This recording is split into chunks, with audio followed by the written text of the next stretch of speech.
Segundo as estimativas, por exemplo, do ONU Habitat, que é a agência da ONU responsável por todas as discussões relacionadas às cidades, de uma forma geral, né, a cada ano, 70 milhões de novas pessoas passam a viver em centros urbanos, né? E a gente observa, portanto, que muitas pessoas ao redor do mundo, especialmente quando a gente olha o sul global, o hemisfério sul, né, isso acontece de forma ainda mais acentuada, elas continuam buscando nas cidades um destino para os seus futuros. Isso vem acontecendo, por exemplo, com as mulheres, de uma forma muito intensa, em busca de emprego, em busca de qualidade de vida. Essa ainda é uma tendência, especialmente no sul global, levando a esse percentual e a esse número enorme de pessoas migrando ainda para as cidades a cada ano, né? E esse notável crescimento das cidades nas últimas décadas, eles têm naturalmente trazido e têm intensificado alguns desafios muito importantes, né? Alguns desses desafios, e três especialmente desses desafios, eu pretendo hoje discutir um pouquinho nessa minha fala. Mas, assim, por que a gente precisa, de fato, olhar para as cidades? Por que elas são tão importantes? Aqui eu trago umas imagens de Barcelona, são os famosos superblocks de Barcelona. Barcelona, desde a Olimpíada de 1992, né, as Olimpíadas de 92 em Barcelona, eles vêm ressignificando a cidade de Barcelona, devolvendo a cidade às pessoas, né? Uma perspectiva de tirar os carros das ruas, devolver o espaço público para as pessoas, e essas são algumas imagens que vocês têm do superbloco, né, dos superblocos em Barcelona. Então, você vê que existe um uso misto do solo muito importante, que significa que numa única área você vai ter residência, você vai ter comércio, você vai ter lazer, você vai ter parques, isso faz com que e você vai ter poucos carros. Os superblocos eles foram construídos de modo com que os carros não passem por onde as pessoas vivem na realidade. E essa é uma tendência em muitas cidades europeias que a gente vem observando, e algumas cidades americanas, e essa discussão começa aos poucos a chegar no Brasil também, né? Então, assim, por que discutir as nossas cidades? Primeiramente, é nas cidades que a maior parte de nós vivemos, trabalhamos, nos divertimos, interagimos socialmente e com o mundo que está ao nosso redor, né? E essa perspectiva torna-se ainda mais relevante quando a gente considera todas as transformações que aconteceram durante os séculos 20 e 21, que contribuíram para um declínio expressivo nos níveis de atividade física, aumento nos padrões de comportamento sedentário e um menor acesso à alimentação adequada e saudável, principalmente nos grandes centros urbanos. Mas o que as cidades, por exemplo, têm a ver com a pandemia da Covid-19? Bom, vocês todos sabem, as cidades foram e continuam sendo o epicentro da pandemia, né, sendo responsáveis por 90% dos casos diagnosticados de Covid. Então, assim, para muitos centros urbanos, a crise da saúde estende-se, né, tem se estendido com uma crise não apenas da saúde, mas uma crise de acesso a serviços públicos, a emprego, a habitação, transporte, representando, portanto, uma crise de equidade e uma crise de sustentabilidade que, naturalmente, não afeta da mesma maneira todo mundo, afeta desproporcionalmente as camadas mais vulneráveis da nossa sociedade. E, é claro, isso tem uma conta, né? Que conta que a gente vai pagar, todos nós pagaremos com isso, né? Que é o aumento da pobreza que a gente vem observando desde o início da pandemia e, na verdade, eu diria desde 2015, 2016 no Brasil. Então, essa aqui é um dado bem recente da Organização Pan-Americana de Saúde, mostrando uma curva bem importante sobre a redução da pobreza em países da América Latina. Então, a gente vê uma queda importante desde 1990 da pobreza, né? Quando a gente chega aproximadamente nos países da América Latina, isso não está diferente no Brasil, próximo de 2014, 2015, e especialmente quando vocês olham 2019, o que a gente observa é um retrocesso muito importante, levando os níveis de pobreza nos países da América Latina a valores equivalentes a 14 anos atrás, de muita luta para reduzir pobreza. E no Brasil o cenário não está muito diferente, né? Então, segundo, por exemplo, os dados do Banco Mundial, mais de 100 milhões de pessoas vão cruzar a linha de pobreza durante a pandemia, das quais 49 milhões da extrema pobreza, a linha da extrema pobreza, né? E assim, somado a todo esse cenário, a gente teve um impacto econômico inevitável, né? Assim, fechamento de negócios, postos de trabalho, demais impactos econômicos, né? E fizeram com que governos locais passassem a ter que lidar com essas perdas importantes das suas receitas, né? Segundo o Banco Mundial, por exemplo, esse mesmo Banco Mundial, que também é ligado à Organização das Nações Unidas, né? Os governos locais perderam, em média, de 15% a 25% das suas receitas. E assim, se a gente olha, por exemplo, cidades com economias, né, menos diversificadas, elas foram duramente atingidas. Então, cidades com uma base de receita que depende, por exemplo, do turismo, né, apresentaram retrações econômicas, em média, de 80% em 2020. Então, alguma resposta vai ter que ser dada a essa crise, né? Então, a gente tem uma crise pandêmica, uma crise sanitária, a gente tem uma crise de desigualdade que é agravada pela pandemia e que soluções vão ter que ser encontradas, né? E parte dessa crise, em resposta a essa crise, o que vem sendo apontado é que as cidades, né, elas vão estar na linha de frente dessas respostas.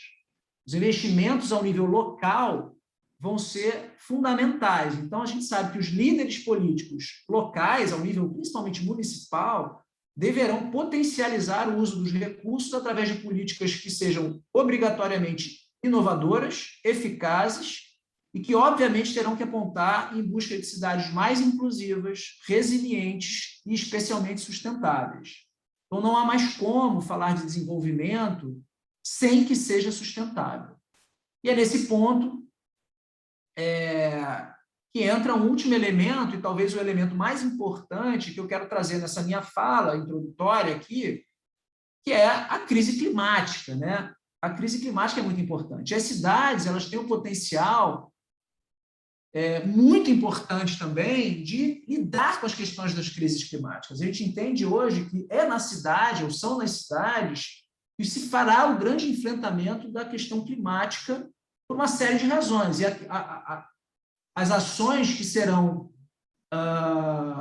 fundamentais e indispensáveis para que a gente consiga, por exemplo, atingir a meta posta no relatório internacional, no painel internacional de mudanças climáticas, que foi lançado agora em 2016, que é o IPCC, que foi lançado agora em agosto desse ano, que é o IPCC, que mostrou dados muito precisos, né, de estudos que envolveram mais de 200 cientistas de todo o mundo. Inclusive, nós temos uma pesquisadora brasileira da UERJ, que faz parte desse grupo, uma colega, que é a Letícia Cotrim, que ela é oceanógrafa, né?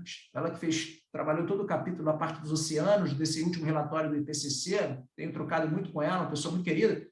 Então, as cidades, por exemplo, elas têm aí uma série de possíveis ações multidimensionais que atuam na famosa mitigação, que tem por objetivo manter o aumento da temperatura global em, no máximo, 1,5 graus. No máximo 1,5 graus. Então, algumas dessas ações envolvem, por exemplo, investimentos em habitação para famílias de baixa renda, energia solar, sistemas com maior eficiência energética, veículos elétricos, que não é uma solução completa, mas é uma parcial solução importante para a emissão de gases, transporte público inteligente de qualidade, investimento em mobilidade ativa e compartilhada, que é um pouco que eu vou falar mais adiante, edifícios de baixo consumo, redução de desperdício de alimento, restauração de parques e áreas verdes, que é fundamental, uso sustentável do solo, né, e descentralização das cidades. Só um minuto, pessoal. Fala, filho. Não, sozinho agora não. E a descentralização das cidades, que é fundamental e que a gente vai discutir daqui a pouquinho. Então, falando da crise climática, né, que de fato é uma questão muito importante. Por quê? Porque se a gente para olhar a pandemia, ela parte de uma crise das próprias cidades, né? Uma falta de planejamento urbano sustentável, né, que faz com que a gente reduza a nossa biodiversidade, e esse estudo mostra isso com muita clareza, mostrando que essa falta de planejamento urbano, o impacto na redução da biodiversidade, leva a um processo chamado de zoonose por transbordamento. O que é a zoonose por transbordamento? É você começar a ter acesso a espécies selvagens que antes não tinham contato com os seres humanos, porque você está devastando, né? E você vai ficando mais próximo desses animais, e isso aumenta e potencializa de maneira muito importante, não apenas essa, mas futuras pandemias. Então, em última análise, o que a gente está falando é que a gente precisa repensar o nosso modelo de vida nos centros urbanos, nas cidades, a maneira como a gente lida com a natureza, porque crise sanitária, crise ambiental e crise de desigualdade estão todas muito conectadas. E aqui, só para vocês terem uma ideia, nessa minha imagem aqui, o que nós temos é uma estimativa de emissão de CO2, de gases poluentes, que estão ligados ao aumento da temperatura global média do planeta, né? Mostrando na linha cinza, aqui, essa ascendente, mais ascendente, a estimativa de emissão, se nada for feito hoje, até 2100, né? Na linha vermelha, a gente tem a estimativa de emissão se todas as metas do Acordo de Paris, que hoje é um dos acordos climáticos mais importantes que nós temos, caso todas as metas fossem cumpridas, essa seria a estimativa de emissão de carbono nas próximas décadas, em vermelho. No entanto, para que a gente consiga manter o aumento da temperatura média global em até 2 graus até 2100, essas deveriam ser as estimativas de carbono, de emissão de carbono até 2100. Então, isso revela, por exemplo, que mesmo que nós sejamos capazes de cumprir todas as metas do Acordo de Paris, que foi estabelecido em 2015, né, o que não está sendo cumprido, o que não está sendo feito, porque a governança global não consegue ainda compreender a importância disso, mesmo que a gente cumprisse tudo, a gente não estaria ainda sendo capaz de manter o aumento da temperatura média global em até 2 graus Celsius. E é importante que todos vocês entendam que se as temperaturas médias globais subirem acima de 2 graus Celsius, isso significa que não existe conhecimento científico produzido pela espécie humana para saber lidar com quais serão as possíveis consequências disso. Não existe conhecimento produzido nesse sentido. Tudo que a ciência conseguiu avançar em termos de como lidar com o aquecimento global vai até 1,5 grau a mais de aquecimento global. Acima de 1,5 grau, especialmente acima de 2, as consequências são imprevisíveis. A ciência não sabe o que pode acontecer. Não existe conhecimento científico produzido para as possíveis consequências acima de 2 graus. Então, essa é, para mim, hoje, uma das mais importantes agendas que a gente tem que enfrentar, e nós todos, como acadêmicos, cientistas, temos que nos fazer essa pergunta. Como eu, na minha área de conhecimento, na minha atuação profissional, como eu consigo produzir conhecimento ou contribuir de alguma forma para essas 3 importantes agendas que se conectam. Então, a gente está falando, no meu caso aqui de hoje, de um crescimento urbano não sustentável, que leva a um colapso da biodiversidade, que leva a uma crise climática, que leva a prováveis futuras pandemias, com impactos econômicos e com impactos importantíssimos sobre a desigualdade social. Então, como nós podemos contribuir para essa discussão? Como nós conseguimos enfrentar essa principal crise, essas grandes crises, ou 3 principais na minha percepção, que é crise climática, crise sanitária e crise de desigualdade social?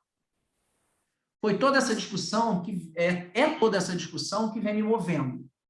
Que vem movendo o nosso grupo de pesquisa a pensar como que nós, que trabalhamos com atividade física, saúde, promoção da atividade física, podemos lidar e contribuir para essa discussão. Estou ouvindo um ruído. Alguém quer falar alguma coisa? Não? Estou ouvindo um ruído aí. Olha só um áudio aí que vazou. Bom, posso continuar? Vamos lá. Pode, Ricardo. E aí a pergunta... Eu sou aberto aí, pode continuar.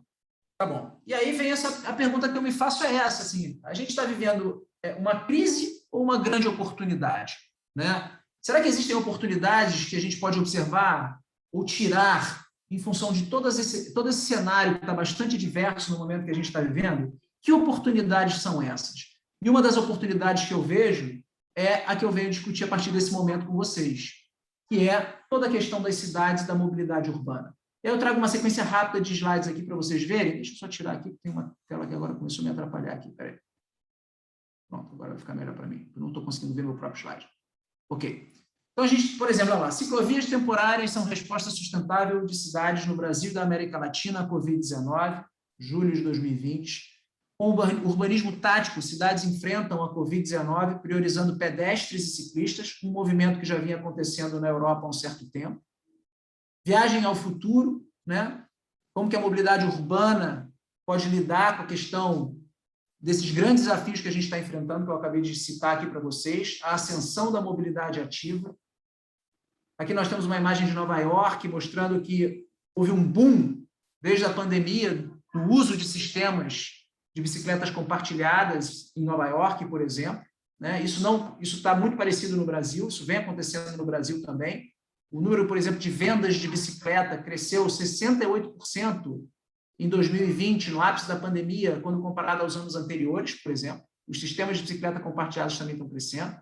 E aqui a gente tem talvez o nosso maior exemplo de investimento em mobilidade ativa no mundo, que é Bogotá. Bogotá está construindo um futuro em torno das bicicletas. E aqui umas aspas da prefeita de Bogotá, a prefeita Cláudia Lopes, que diz o seguinte: a pandemia da Covid-19 apresenta-se como uma oportunidade única para reduzir o uso de carros, o que trará enormes ganhos políticos, econômicos e ambientais. E aí, em março de 2020, ela fez a implantação de novos 96 quilômetros de ciclovias emergenciais, com impacto no aumento de 35% de novos usuários de bicicleta na cidade de Bogotá. Algumas cidades brasileiras vêm também adotando isso. Então, Fortaleza implantou durante a pandemia 78 quilômetros de uma malha cicloviária. Curitiba vem investindo também em malha cicloviária durante a pandemia.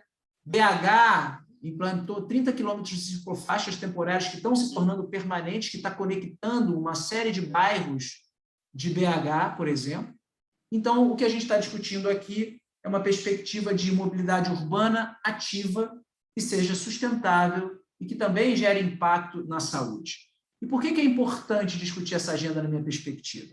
Primeiro, ela traz impactos sobre a saúde muito claros, sobre a mobilidade urbana e, portanto, sobre o meio ambiente. E também a gente poderia trazer uma série de discussões sobre questões de desigualdade ou igualdade a acesso à cidade, igualdade de gênero, igualdade de raça e uma série de questões.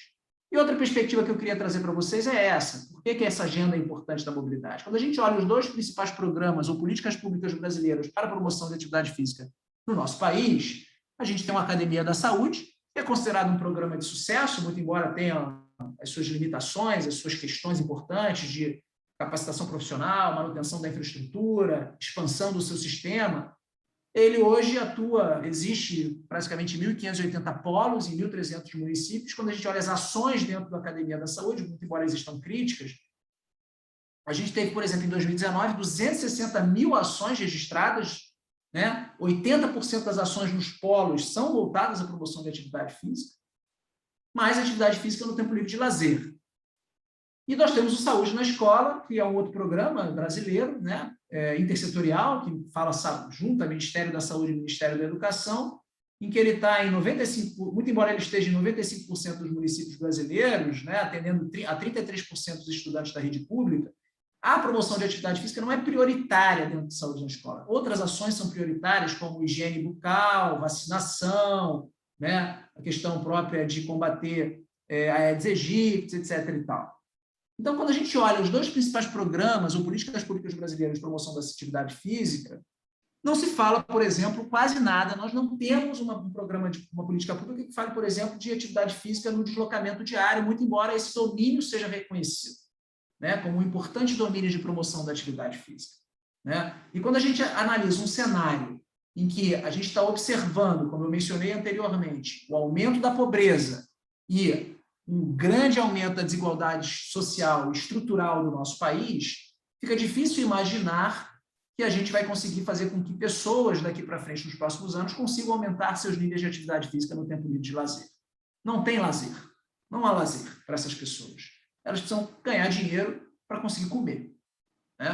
Então, mas elas continuam se deslocando diariamente. Quando a gente olha o resultado, isso aqui está expresso nesse artigo, quando a gente olha esses resultados aqui, da tendência dos domínios de atividade física entre 2006 e 2016, a gente vê, sim, aumentos do nível de atividade física no tempo de lazer, em quase todos os recortes que você observa, seja de sexo, faixa etária, nível de escolaridade, aumentando ao longo desses 10 últimos anos até 2016. Isso acontece, em 2016 deu uma certa estagnada, mas ainda tem alguns ganhos em relação a isso, seja olhando o Vigitel, seja olhando a Pesquisa Nacional de Saúde, PNS, né, que saiu agora esse ano, se não me engano, final do ano passado. Mas quando a gente olha, por exemplo, o nível de atividade física nos deslocamentos nesses últimos 10 anos, ou seja, no ir e vir das pessoas para a escola, para casa, para o trabalho, o que a gente observa é uma estagnação completa, provavelmente resultado de uma falta de política pública que estimule esse domínio de atividade física, né? E aí, olha que interessante essa informação. Aqui são os níveis de atividade física nos deslocamentos diários nos municípios brasileiros. Então, segundo os dados do Vigitel, por exemplo, em 2020, apenas 13% dos brasileiros deslocavam-se de maneira ativa como forma de transporte diário aos seus locais de trabalho. E olha que interessante a quantidade de oportunidade que a gente tem. Se a gente pega, por exemplo, a cidade de São Paulo, que é a cidade que mais faz deslocamento ativo diariamente, gira em torno de 2%, de 2 a 3% de todos os deslocamentos feitos em São Paulo em um dia, 2% são feitos de forma ativa. Se você pega Amsterdã e Copenhague, que são os nossos padrão ouro, de todos os deslocamentos diários feitos em Amsterdã e a Copenhague, algo em torno de 35% a 40% são deslocamentos ativos. Olha a diferença. Mas olha que interessante esse dado. Se a gente toma como, por exemplo, a cidade de São Paulo, estima-se que 25%, um quarto, de todos os deslocamentos feitos diários por carros sejam feitos por distâncias ou trajetos inferiores a 3 quilômetros. O que existe é uma cidade projetada para os carros e uma cultura projetada para os carros, né? Porque é uma distância totalmente passiva, por exemplo, ser feita por bicicleta. 60% não ultrapassam distâncias superiores a 5 quilômetros. Mas a gente tem um problema, os carros são responsáveis por 20% das emissões de CO2 no mundo. Então, aqui é uma imagem interessante que nos mostra, em toda a cadeia de produção, desde a manufatura desse transporte até a operação desse transporte, né, o quanto que eles emitem em gramas por quilômetro percorrido de CO2. Obviamente, caminhar e bicicleta, né, tanto na sua produção como na sua emissão de uso, tem baixíssima emissão de CO2. Quando a gente olha carros a diesel e carros a gasolina, obviamente, eles têm um impacto enorme sobre a emissão de CO2, gases poluentes, que se conecta, obviamente, às questões das mudanças climáticas. A outra razão para a gente investir em mobilidade ativa é essa. Esse aqui está o meu deslocamento pré-pandemia, que era na época, já não é mais, a minha vida já mudou de lá para cá. Eu fazia de casa para o UERJ todo dia. 10 quilômetros, que obrigatoriamente eu tinha que pegar um carro para dirigir 10 quilômetros, ou metrô, ônibus e metrô, para levar 1 hora até o UERJ, né? E quando a gente percebe algumas pesquisas que avaliam as razões pelas quais as pessoas, não só no Brasil, não fazem atividade física, muitas delas relatam a percepção sobre a falta de tempo para fazer atividade física no lazer, mas elas precisam se deslocar diariamente. E a gente não pode esquecer que a inatividade física é associada a 5,3 milhões de mortes todos os anos. Uma outra razão para a gente falar nesse momento, uma grande oportunidade para a gente discutir mobilidade ativa e sustentável, é que a pandemia ela agravou de uma maneira assustadora uma crise no setor de transporte público brasileiro. Várias cidades brasileiras estão com crise no setor de transporte. Essa aqui foi uma foto clássica produzida no auge, no pico da pandemia ano passado, de um ônibus no Rio de Janeiro, transbordando de gente, quando a recomendação de saúde pública era não sair de casa. E aí você fala para esse cidadão que ele precisa fazer atividade física no tempo livre de lazer. É claro que ele não vai fazer. Então, a crise do setor de transporte, só para vocês terem uma ideia, o metrô Rio, no Rio de Janeiro, né, o nosso metrô, no ápice de seu funcionamento pré-pandemia, ele costumava transportar, em média, por dia, 900 mil passageiros. No auge da pandemia, esse número caiu para 150 mil passageiros por dia. E agora, hoje, esse número gira em torno de 400 a 450 mil passageiros. E todo o sistema de transporte público, de praticamente todas as cidades brasileiras, ele é financiado quase que exclusivamente pela passagem. O transporte no Brasil ainda não é visto como um direito da população, assim como é a saúde, que tem financiamento público. Então, o sistema de transporte brasileiro está falido ao fracasso daqui para frente, porque todo o modelo de negócios desse sistema é baseado na passagem. E o metrô, por exemplo, continua nesse momento com 50% de redução dessa arrecadação de passagem. Sabe qual é a consequência disso? Essa aqui, ó. Em crise, Metrô Rio vem de nome de estação que vira metrô Botafogo Coca-Cola. Você entra agora na estação Botafogo e algumas outras, tá? A Uruguai também agora é Uruguai, mudou de nome, é nome de farmácia. Tem umas 3 ou 4 que já mudaram de nome, mas a de Botafogo é bastante icônico, porque virou Botafogo Coca-Cola. É claro que essa é uma péssima estratégia para a saúde pública, né? A Coca-Cola vendo uma oportunidade de marketing, colocando em toda a estação o seu nome, e a gente sabe que bebidas açucaradas têm uma relação muito importante com a obesidade, que é uma outra crise que a gente vem vivendo. Então, há uma oportunidade muito grande para a gente redesenhar os nossos sistemas de transporte nesse momento. E, por fim, a gente vive uma sindemia global, a famosa sindemia global de obesidade, desnutrição e mudanças climáticas. Isso aqui é um importante relatório publicado pela Lancet, que se tornou mundialmente famoso, recomendo que vocês leiam, é um relatório riquíssimo de informação, em que ele diz que a gente não vive uma pandemia, a gente vive uma conjunção de pandemias, uma pandemia de obesidade, uma pandemia de desnutrição e uma pandemia de mudanças climáticas. E esse relatório, ele destaca uma imagem, faz toda uma argumentação muito interessante, que na base de todas essas pandemias, ou seja, na base da sindemia global, nós temos uma crise no sistema alimentar, uma crise no sistema de transporte, uma crise no desenho urbano e uma crise de como nós estamos usando o nosso solo. Então, nós temos uma oportunidade grande, agravada, inclusive, pela pandemia, isso aqui cabe mencionar, né? Esse relatório foi produzido um ano antes da pandemia, nem tínhamos a pandemia, para sensibilizar decisores políticos por uma nova agenda, que é uma agenda de mobilidade ativa, sustentável e saudável. E como é que a gente faz isso? Eu tento trazer algumas perspectivas. Primeiro, mostrando que a mobilidade ativa tem, sim, impacto sobre a saúde. E essa aqui talvez seja uma das mais importantes revisões sistemáticas e meta-análises produzidas sobre o assunto, que avaliou exclusivamente a atividade física como forma de deslocamento. E uma coisa é falar exercício físico, atividade física de uma forma geral. Outra coisa é, mas se o indivíduo só faz atividade física no deslocamento, seja caminhando ou de bicicleta, isso traz impacto sobre a saúde? Se ele não fizer mais nada, apenas se deslocar de forma ativa, isso já traria algum impacto sobre a saúde? É claro que se ele puder fazer mais, melhor, mas isso já traria, é o que essa revisão sistemática buscou investigar. E, para ser bem resumida aqui, o que ela mostra é uma redução do risco de mortalidade precoce de 10% a 11%. Se o indivíduo, por exemplo, ele consegue se deslocar diariamente de forma ativa por 30 minutos, tá? Somente se deslocando de forma ativa. Esse trabalho também mostra resultados muito interessantes, com 5 anos de segmento, 5 anos de follow-up, com vários desfechos de interesse em 260 mil adultos de 40 a 69 anos. Então, ele avaliou mortalidade por todas as causas, cardiovascular, por câncer e incidência de câncer, e ele criou 5 grupos de comparação. Indivíduos que não eram ativos, que só se deslocavam de forma motorizada, indivíduos que apenas caminhavam, que andavam de bicicleta ou caminhavam de modo misto, ou seja, ou andava de carro ou caminhava, ou andava de bicicleta ou de carro ou caminhava. E ele comparou esses grupos nesse estudo, mostrando, por exemplo, em todos os desfechos de interesse, uma redução importantíssima de risco, comparado ao grupo de referência, que era o que só andava de carro, por exemplo, ou de veículo motorizado, uma redução importantíssima de risco nos indivíduos que faziam, por exemplo, ciclismo, ou seja, se deslocavam de forma ativa por bicicleta para todos esses desfechos de risco, mostrando a bicicleta um impacto muito importante. Esse estudo eu acho muito bacana também, que foi publicado por um pessoal, inclusive tem alguns colaboradores do Lava envolvidos aí, sobre qualidade de vida, porque ele fez uma estimativa de cenários com impacto sobre qualidade de vida.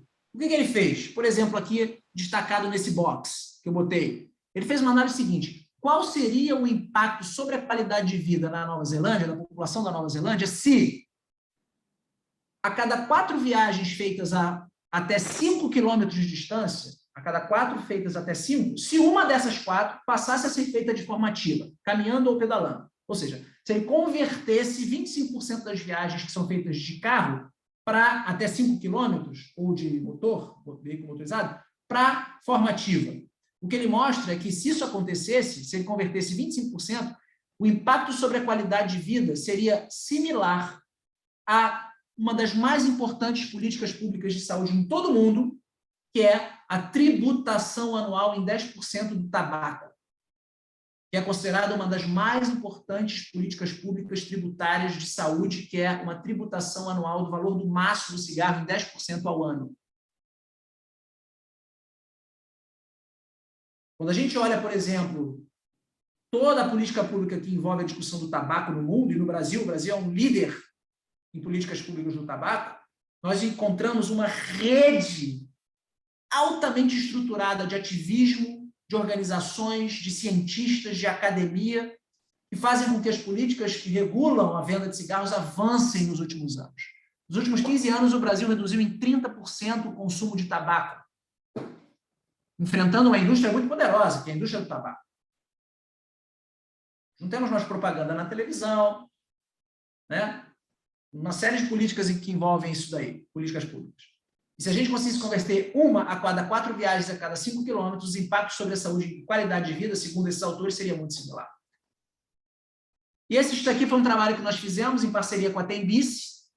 A Tembici é a empresa que opera todas as bicicletas do Itaú no Brasil e também em parceria com o LabMob, que é o Laboratório de Mobilidade Sustentável da UFRJ, da Faculdade de Arquitetura e Urbanismo da UFRJ. O que nós fizemos? A Tembici cedeu para nós o seu banco de dados de viagens das bicicletas do Itaú. Quando a gente fez esse estudo, eram 111 estações no Brasil, 6.470 bicicletas, espalhadas em todas essas cidades brasileiras que nós analisamos. Então, a gente analisou dados de abril a outubro de 2018, 211 dias consecutivos de viagens feitas.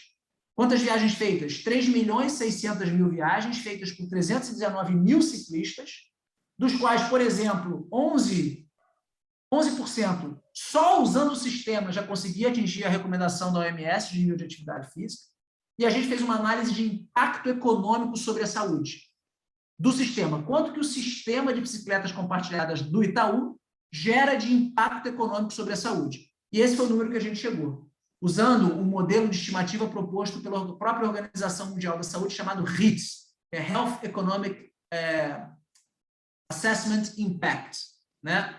Então, o que a gente conseguiu ver com esse modelo?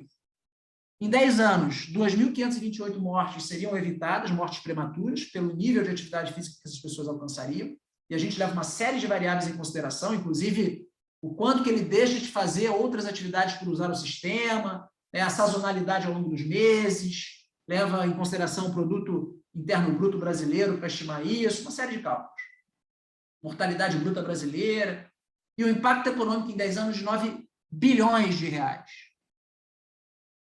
Por fim, um outro argumento muito interessante. Aqui um relatório do próprio IPCC, das mudanças climáticas, nos mostrando o seguinte, que nós teríamos uma maior custo-eficácia de investimentos em calçadas, ciclovias e sistemas de BRT quando comparados a investimentos em veículos e combustíveis mais eficientes, sendo mais barato e com maior impacto sobre a redução de emissão de CO2, e ainda investindo em transporte ativo, por exemplo, obviamente com impactos adicionais nos níveis de atividade física, redução de acidentes de trânsito, que mata mais de 1 milhão de pessoas todos os anos, barulho nas cidades e maior interação social, que os veículos motorizados geram muito pouco. Então, o que esse relatório mostra é que se você investe exclusivamente, por exemplo, em biocombustível, você tem que investir mais grana, com menor impacto sobre a redução de CO2 por tonelada de CO2 emitido. Você tem que investir $100 por tonelada de CO2 para ter impacto, enquanto que se você investe em um pacote de ciclovias, calçadas, sistemas integrados de BRT, você tem um custo de $30 por tonelada de CO2 evitado, com impactos adicionais que investir em biocombustível exclusivamente não traz, que é aumento do nível de atividade física, saúde, redução de acidentes de trânsito. Então, isso aqui, para um decisor político, é uma argumentação extremamente importante. Precisa ser considerado.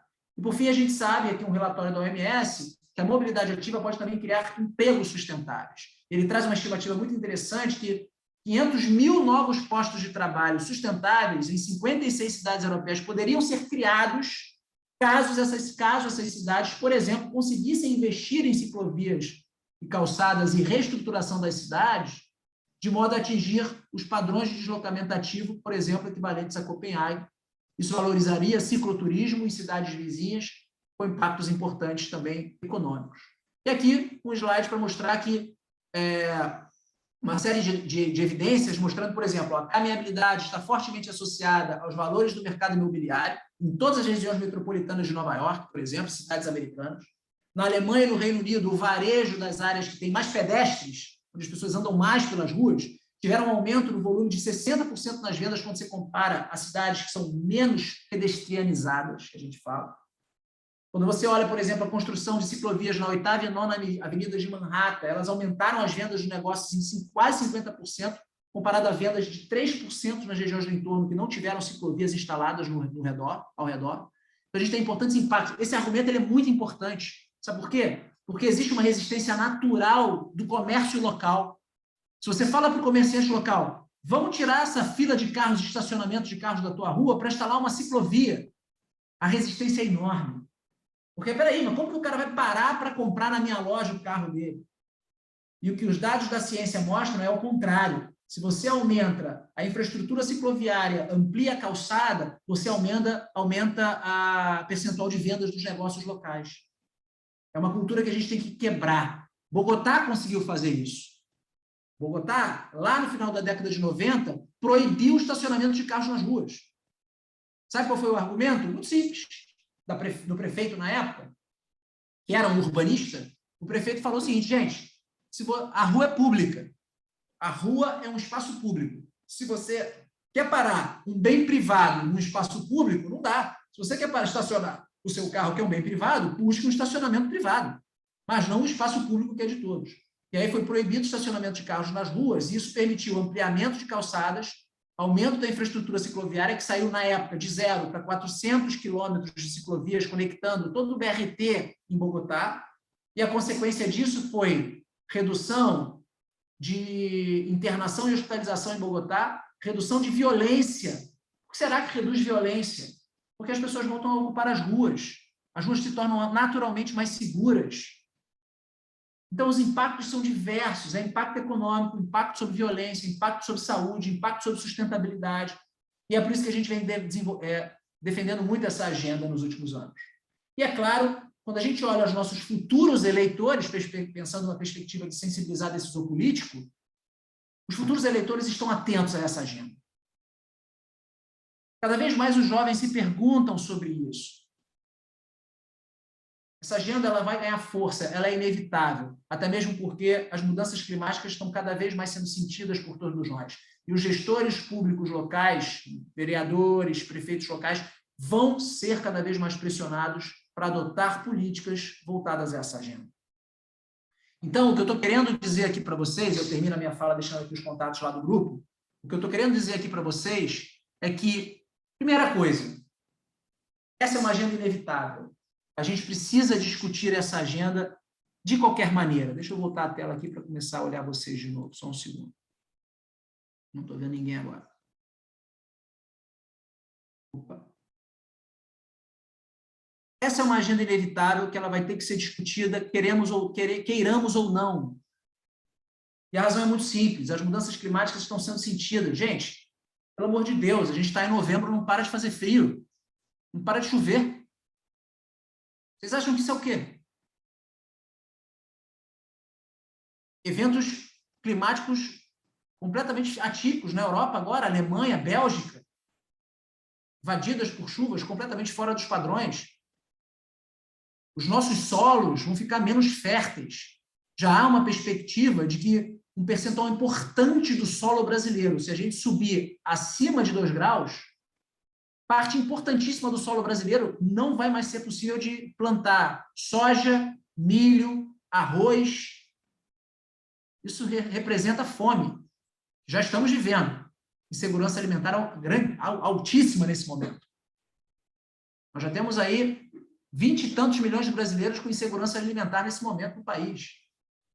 Isso vai ser tudo agravado. A gente vai ter uma migração, que vão ser os famosos refugiados climáticos. Essa história de que o nível do mar vai aumentar? Vai aumentar. Quando você olha o que está acontecendo em geleiras na Antártica, está assustador. Eu tive a oportunidade de coordenar uma mesa do evento do ONU Habitat e convidei especialistas do clima para falar. Os dados são assustadores. Colegas da UERJ, são especialistas em mudanças climáticas. Então, assim, essa é uma agenda que a gente precisa avançar. E outro ponto que eu queria trazer, de uma perspectiva que eu venho discutindo com o grupo, é que, assim, todos nós aqui somos da atividade física ou alguma relação com a atividade física, promoção de atividade física, sob as mais diversas óticas. Então, assim, a nossa sardinha, que a gente sempre puxa para a nossa rede, é a atividade física. Ou a prática corporal, as práticas corporais, a dança, qualquer coisa do tipo, movimento humano. Mas o que eu venho percebendo, por lidar dentro da saúde pública e da política pública, é que a nossa agenda não tem força. A gente não tem força para mobilizar uma rede de articulação forte para avançar a política pública da maneira como a gente deveria estar avançando. A experiência toda que eu adquiri, por exemplo, dialogando com o pessoal do tabaco e da alimentação, eu venho hoje, participo de uma rede de ativismo muito forte, talvez a mais forte rede de ativismo brasileira nas políticas de tabaco e alimentação. Eu vejo como é que essa rede se estruturou, como ela está forte, como ela tem voz para sensibilizar gestor público e político.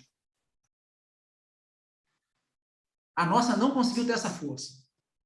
Então, a argumentação que eu venho trazendo é: a nossa agenda ela precisa se abraçar e precisa dar as mãos para outras agendas importantes. É tirar a atividade física como fim e entendê-la como meio para fortalecer outras agendas. No caso, agenda climática, agenda de sustentabilidade, agenda da desigualdade, crise sanitária. E eu entendo que, nesse momento, a gente tem uma janela de oportunidade ímpar para discutir promoção de atividade física como forma de deslocamento, porque ela anda muito de mão dada com as crises que a gente está vivendo nesse momento. Foi isso que eu tentei fazer na introdução da minha fala. A gente tem uma crise sanitária, provavelmente teremos outras futuras crises sanitárias, porque não estamos conseguindo adotar as políticas, implementar políticas globais para redução de emissão de CO2 e planejamento urbano sustentável nas cidades, para que zoonoses por transbordamento deixem de acontecer. É possível que tenhamos pandemias futuras. É possível que isso venha ainda a agravar ainda mais a desigualdade estrutural, com pobreza. E, meu amigo, aumentou a pobreza, você pode ter certeza, vai aumentar o nível de inatividade física. Não tem como. É uma consequência natural. Então, eu já estou esperando que, quando a gente vai ter lá o Vigitel 2023, vai cair o nível de atividade física. Não tem como manter com a desigualdade que a gente está observando agora no Brasil. E uma crise climática que não se tem solução ainda. Porque a COP26 foi um fracasso, um fiasco. Camaradas não conseguem acordar. E é difícil fazer acordos de carbono. A questão de você conseguir tributar carbono, que é o caminho, né? Provavelmente o caminho que a gente em algum momento vai chegar é a tributação do carbono. Isso provavelmente vai chegar na nossa conta mensal, do cidadão. Vão ter estimativas de quanto o cidadão emite de carbono e provavelmente você vai pagar um imposto de carbono. Isso provavelmente vai acontecer. E é claro que os grandes que têm que pagar imposto são as indústrias, né? São as que mais produzem. O problema é esse, que você tem que ter uma tributação que ela é justa. Quem emite mais, paga mais. Qual é a consequência disso? Toda a espécie humana tem que se redesenhar, porque ninguém quer ser tributado. Então, você pega lá, sei lá, a Apple, que está produzindo os seus acessórios na China, ou uma indústria de petróleo que está ainda investindo em combustível fóssil. Ela vai ser altamente tributada em carbono. Isso vai empurrar a indústria para se redesenhar, né? De uma forma mais sustentável, porque senão ela vai pagar muito caro por tributação de carbono. Mas se você não tem uma política... Mas o problema, sabe qual é? Se essa política ela não for global, o que vai acontecer com essas grandes empresas? É simples. Ela vai migrar a sua produção, a sua indústria, para os países que têm uma sociedade civil ainda muito fraca e, portanto, a legislação nesse país não é forte. Ou seja, lá, num país africano, não tributa carbono como tributa na China, como tributa nos Estados Unidos. Essa indústria, a Apple, vai sair da China e vai para um país africano. E a mudança climática não é resolvida. É resolvido o problema da Apple. Mas a mudança climática continua, porque ela continua emitindo na África. Você não reduz a emissão de carbono. Então, o desafio central da discussão de emissão de carbono, é o que os acadêmicos economistas chamam de sequestro de carbono, é que, se você está sendo muito tributado num país, você migra para o outro que não tem uma legislação forte, uma sociedade civil ainda que não é madura o suficiente, não consegue sensibilizar o decisor político local a implementar uma lei de tributação, e a gente está frito, porque a gente continua emitindo carbono. Então, a consequência disso vai ser provavelmente muito grave, e o que eu venho provocando nas nossas discussões é: como nós, enquanto acadêmicos, podemos contribuir para toda essa agenda. Como que a atividade física deixa de ser um fim e passa a ser um meio, ficando de mão dadas com outras agendas importantes que, inclusive, talvez possam favorecer a sensibilização para a própria promoção da atividade física de decisores políticos. Então, é um pouco isso que eu queria trazer, esse olhar para vocês aqui, de uma relação entre promoção de atividade física, cidade, mobilidade, sustentabilidade, e é isso que eu queria trazer aqui hoje para vocês, um pouco dessa conversa que a gente vem discutindo muito, né? A gente vem percebendo alguns buracos, por exemplo. A gente vê pessoas que discutem muito bem as cidades, urbanistas, pessoal do transporte, pessoas que discutem muito bem a saúde, mas a gente tem visto pouca gente que discute saúde e cidade, e faz esse link.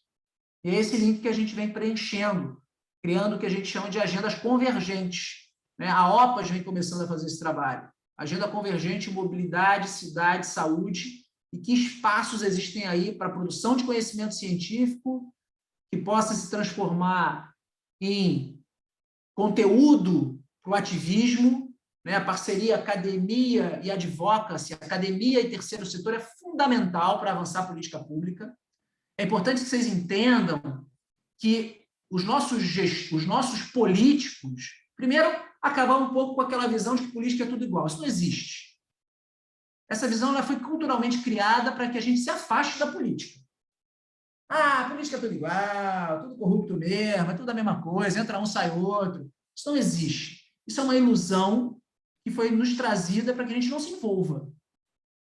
Que a gente não queira se envolver, é tudo igual mesmo, mas eu vou me envolver. Afinal, não adianta, volta tudo igual mesmo.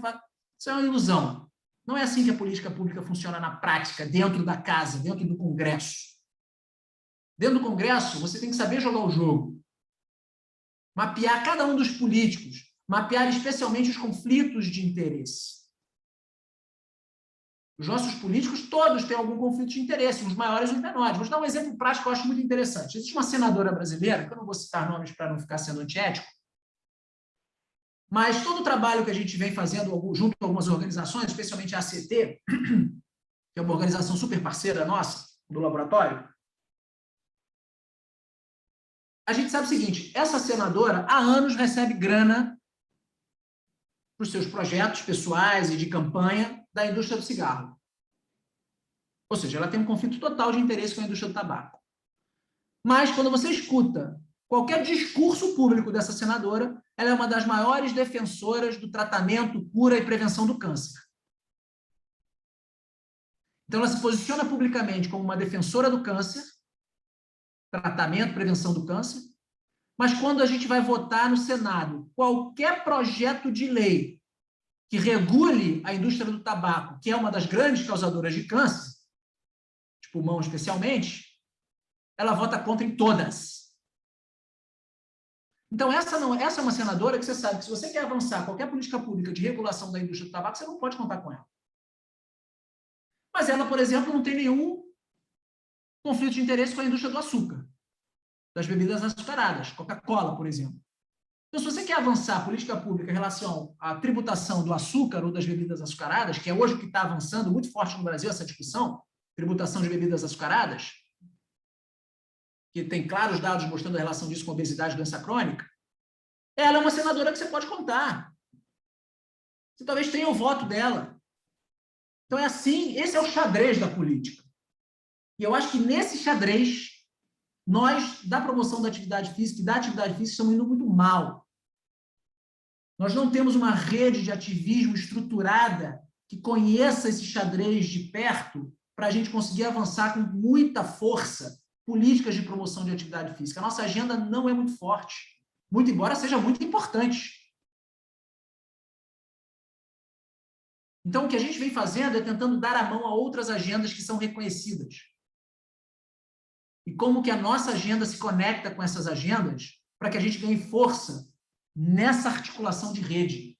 Porque não avança a política pública sem articulação em rede. E a nossa rede ainda está muito desarticulada. Especialmente quando a gente compara a outras redes da saúde, por exemplo. Ou até mesmo redes da educação. As grandes redes de ativismo que a gente tem no Brasil é educação e saúde.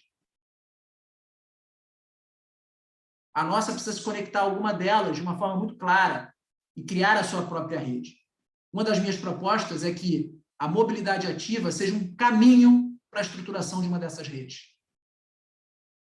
Bom, já falei muito, vou deixar vocês falarem agora aí para a gente conversar um pouco. Obrigado, pessoal. Obrigado, professor Ricardo. Você pode descompartilhar o slide aí? Bom, nesse momento, né, eu vou abrir a possibilidade aí de perguntas, e aí, numa ordem aqui, eu vou chamar para fazer a pergunta, ou então posso ler aqui aí, como vocês preferirem, tá? Inicialmente, enquanto o pessoal vai fazendo as perguntas aí, eu queria que você comentasse um pouco, professor, sobre a seguinte questão.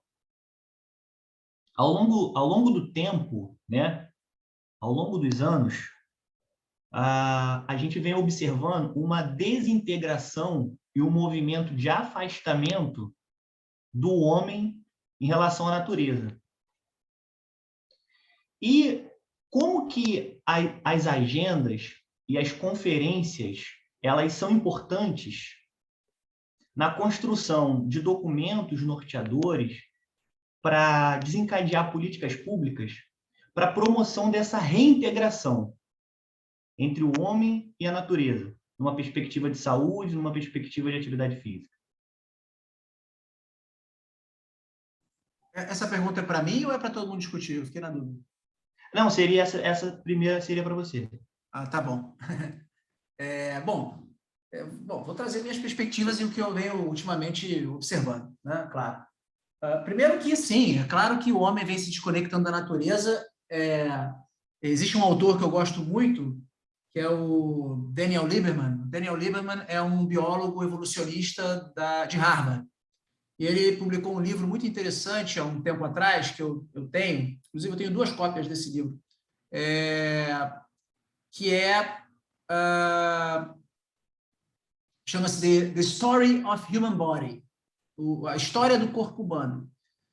E ele traz toda uma perspectiva evolucionista do corpo humano e a relação, nessa perspectiva evolucionista da espécie, a relação disso com a saúde da própria espécie. É um livro muito interessante. E outro livro que complementa essa informação é o próprio, que eu acho que vale a pena a gente ler também, vocês todos lerem, caso alguns já devem ter lido, porque ele é um best-seller, é o livro do Noah Yuval Harari, né? O Sapiens. Quem não leu, leia, porque esse livro é muito interessante para vários insights que a gente pode fazer da nossa área. E uma coisa que esses 2 autores falam é que, assim, eles dizem que assim, o determinismo, a espécie humana rompeu com o determinismo biológico, que foi o que as outras espécies não conseguiram fazer, né? Vocês, tirando a nossa espécie, as demais espécies, elas continuam rezando a missa do determinismo imposto pela biologia, pela natureza, né?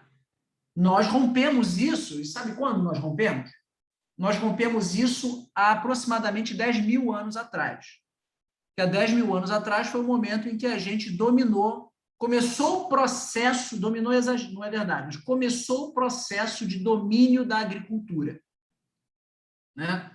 Foi esse ponto em que a gente teve o nosso marco importante de sedentarismo, né? Que a gente começou a dominar técnicas agrícolas, né? De grãos, né? De soja, etc. e tal.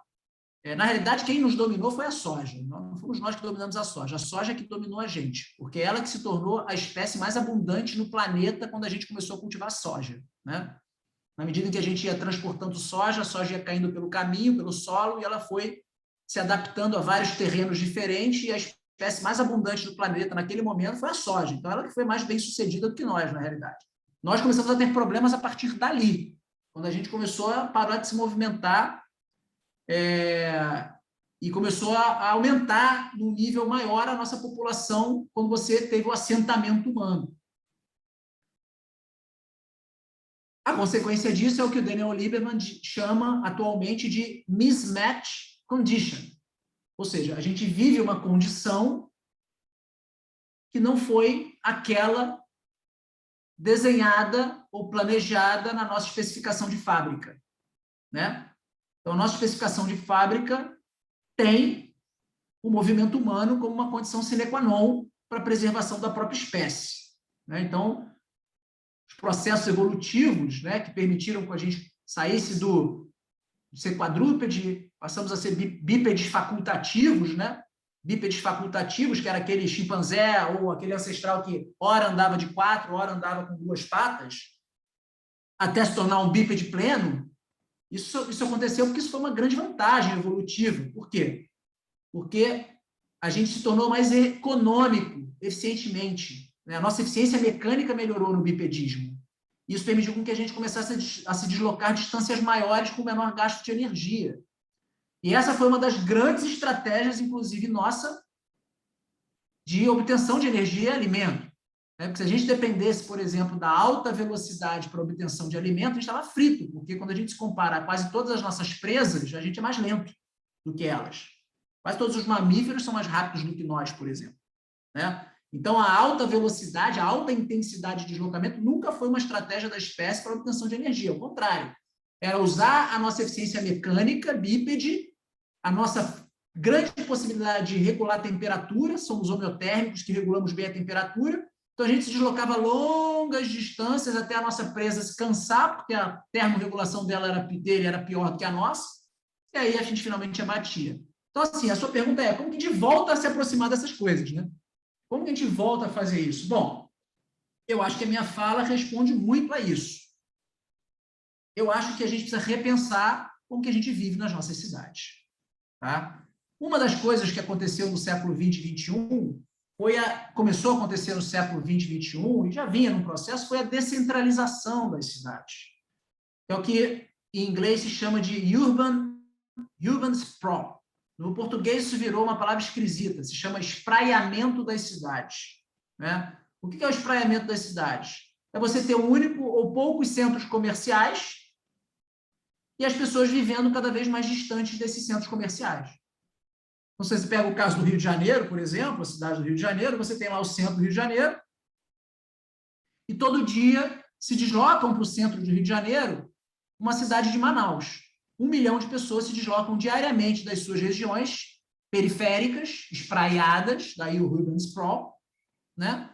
E elas precisam se deslocar para o centro da cidade. É óbvio que isso impacta o meio ambiente, o tempo livre dessas pessoas, a mobilidade urbana, a saúde da própria cidade, o acesso a serviços, porque essas pessoas nas suas residências têm pouco acesso a serviço de qualidade, né? Pouco acesso principalmente a emprego, então elas precisam se deslocar para ter emprego.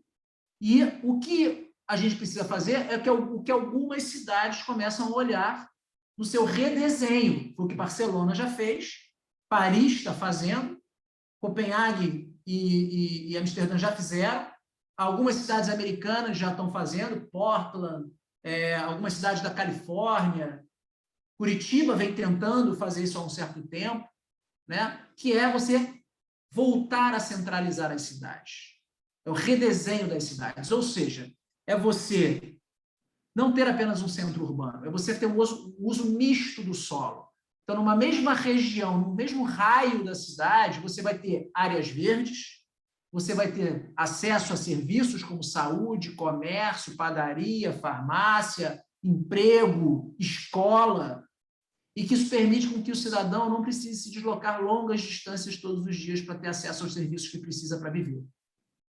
Isso provavelmente vai ter um impacto enorme, e já temos dados sobre isso, sobre emissão de carbono, sobre o transporte, sobre a saúde e qualidade de vida e, obviamente, sobre o nível de atividade física, porque você favorece o deslocamento diário.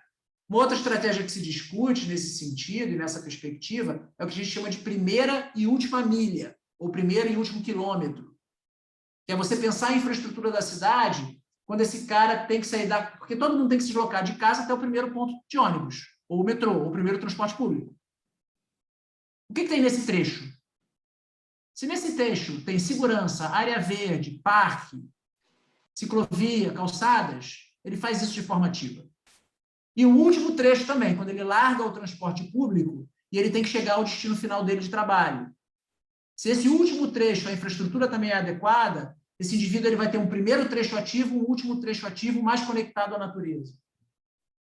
Então, eu diria que hoje, uma questão central de discussão para responder a tua pergunta é o planejamento urbano.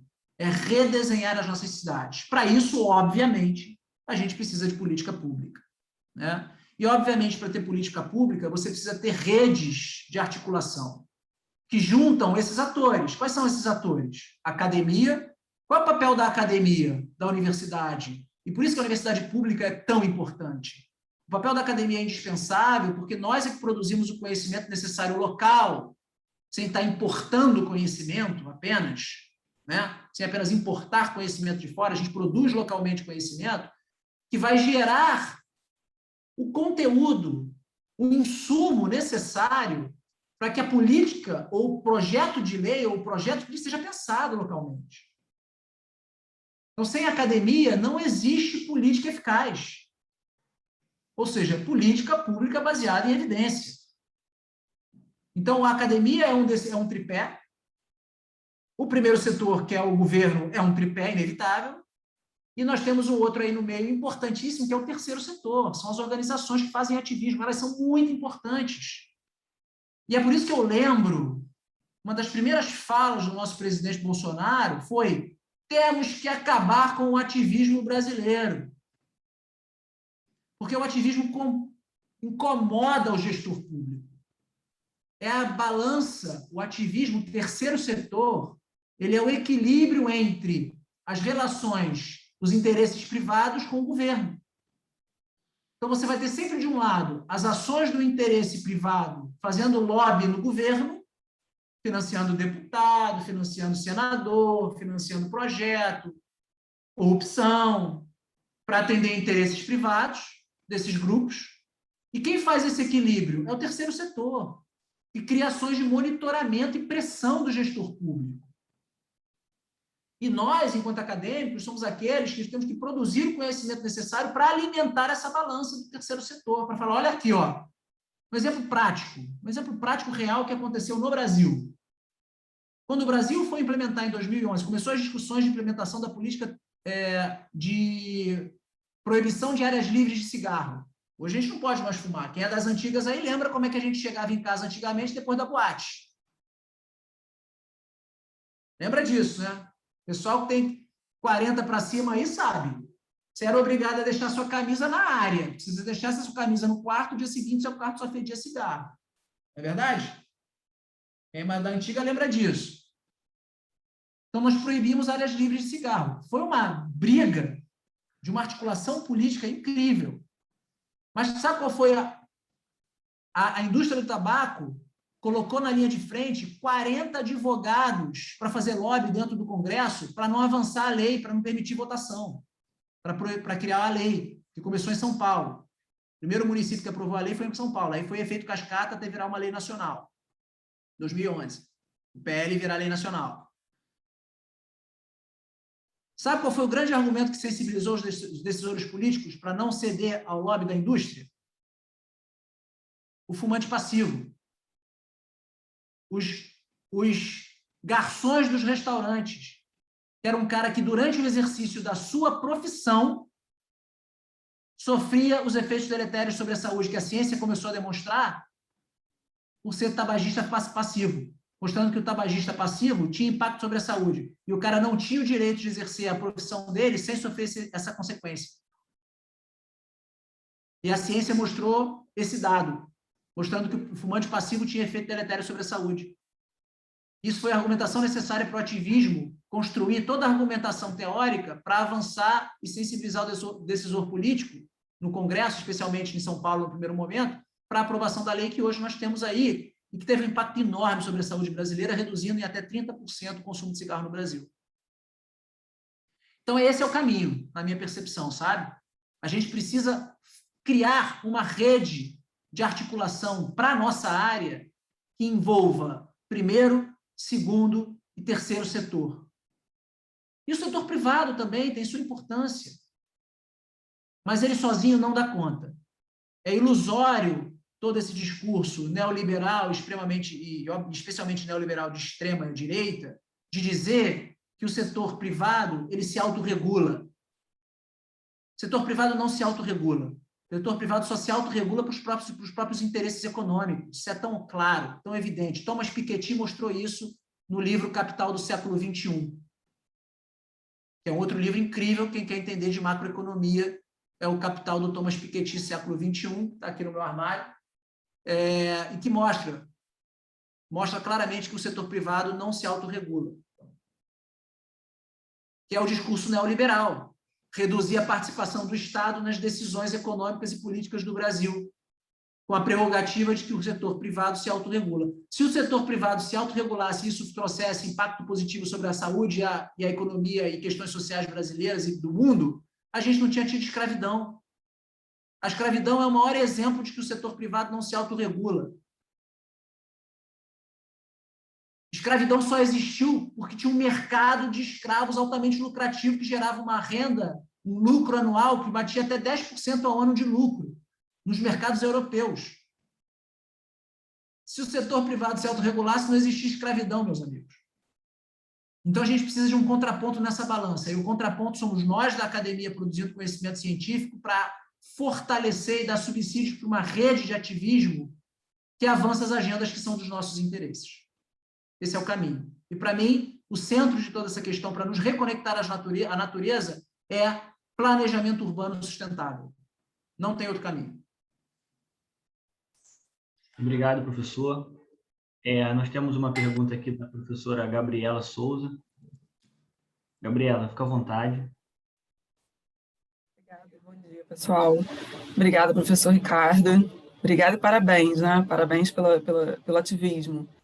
No início da sua fala, até fiquei um pouco deprimida, confesso, mas aí eu fui me envolvendo aqui com os dados e assim, uma coisa que eu não sei se poderia comentar mais um pouco, alguma coisa, porque eu toda hora me remetia à questão da educação, né? Então, na verdade, várias coisas que eu ia comentar, você acabou comentando na resposta ao Felipe, principalmente com relação ao que a gente tem visto no Rio de Janeiro, deles diluírem, né? Tentarem diluir aí, os centros comerciais, que é o que prejudica tanto a questão da mobilidade, né? Então, eu, por exemplo, hoje moro no Recreio de Bandeirantes e vejo diariamente aquele BRT passando aqui das pessoas que vêm de Santa Cruz para ir para o centro da cidade. Né? O tamanho do deslocamento, e a gente sabe que agora algumas coisas estão vindo aqui para Barra, Recreio, alguns centros comerciais, o centro da cidade que ficou completamente esvaziado, né? Com relação... Então, já até respondeu um pouco com relação a isso. Mas uma coisa que eu fiquei sentindo falta, assim, que eu não sei se estaria no tripé, talvez, da academia, é com relação à educação básica, né? Porque quando a gente fala que a nossa pauta está tão esvaziada, a nossa pauta está fraca, eu fico pensando na questão da educação, que, por exemplo, a gente não tem educação para uma malha cicloviária do Rio de Janeiro, por exemplo, em que a prefeitura tacou um monte de desenho no chão e falou que era ciclovia, né? E foi lá e falaram que a maior ciclovia, uma das maiores ciclovias do mundo é do Rio de Janeiro, mas, na verdade, são desenhos no chão, e quantas pessoas já não morreram arrastadas por ônibus por andarem nessas ciclovias. Então, nós não temos uma educação que permita que essas bicicletas circulem, vamos dizer assim, né? Então, eu trabalhava 10 quilômetros quando eu estava na prefeitura, eu conseguia fazer porque eu morava em Laranjeiras e trabalhava no Arcoador. Então, eu tinha uma ciclovia de verdade, né, embora fossem 10 quilômetros. Né, e mesmo assim me aventurava, às vezes, a cortar um caminho por Botafogo, pegando lá aquelas voluntários da pátria, uma coisa assim. Então, me arriscava. Hoje eu falo, caramba, eu fiz isso. Né, então, e tem um desenho no chão, dizendo que é ciclovia. Né? Então, eu fico pensando numa questão de uma educação. Então, eu tentei, por exemplo, fazer com que os estudantes que moravam no Pavãozinho fossem para a escola, não só no Pavãozinho, mas ali no entorno, fossem para a escola de bicicleta. E tentei fazer uma campanha, a diretora proibiu. A diretora falou assim, não quero bicicleta dentro da minha escola. Tinha espaço para bicicletário, tinha bicicletário, mas a diretora não queria essa responsabilidade de um aluno se acidentar. Aí, quando eu trabalhei em Santa Cruz, mesma coisa, a professora proibiu os alunos de irem de bicicleta. Hoje eu estou numa escola, que é uma cidade menor, né, em Pinheiral, então é uma cidade menor em que bicicletária enorme, é muita bicicleta na escola, muita. Mas você vê que a característica rural da cidade, ela propicia as pessoas estarem com mais bicicleta. Fora isso, né? Aliás, fora isso não, somado a essa tentativa que eu fiz de fazer com que os adolescentes usassem mais bicicleta, e falando do ensino médio, né? Então eles não são crianças pequenas, né? Não são crianças que estão vindo com bicicletas de rodinha ou acabaram de aprender a andar de bicicleta, estou falando de um ensino médio. Quando eu chego na escola e tento fazer algum tipo de conscientização, hoje, por mais críticas que nós tenhamos, aliás, tenho mais críticas do que elogios a tecer a BNCC, a gente tem inclusão no currículo da BNCC dos práticas de aventura, que para muita gente foi um ganho muito grande. Né? Então, assim, eu fico pensando até que ponto a nossa agenda, a nossa pauta, ela pode estar um pouco mais fortalecida no ensino básico a partir de currículos como esse. E aí, eu não sei se é uma questão se já está incluído na academia, né, como foi mencionado, essa parte do ensino básico, mas o que eu percebo é que a formação de professores ainda está com certos problemas relacionados a esse tipo de conhecimento. Então, como é que esse professor vai chegar na escola e vai trazer uma conscientização? A gente não consegue, a gente está começando agora a conseguir fazer esses estudantes do ensino médio se conscientizarem de que, ao saírem da escola, eles devem procurar justamente mais atividade. A gente ainda tem pessoas da minha faixa etária, da nossa faixa etária aqui, no caso, a gente tem pessoas ainda que falam, não, na escola, nossa, eu não aguentava mais a educação física da escola, não via a hora de sair da escola para parar de fazer aqueles exercícios que mandava a gente fazer. Então, a gente ainda tem pessoas que estão traumatizadas da educação física escolar, que fará a gente conseguir agora botar essas pessoas, essa consciência de uma prática de atividade física, ainda mais falando sobre uma questão de mobilidade urbana. Então, nós temos agora um conteúdo a ser contemplado na educação física escolar, mas eu não percebo ainda que a formação esteja dando conta de formar esses professores, e a gente não tem justamente esse apoio, essa dinâmica, né, da estrutura da escola para receber essas pessoas. Né? Então, assim, eu trabalhei em várias escolas e na maioria delas eu posso dizer que eu tive problema com relação ao bicicletário, por exemplo. Né? Eu trabalhei no campus Maracanã, né, ali no IFRJ Maracanã, então trabalhei ali e tinha um problema sério com relação ao bicicletário também.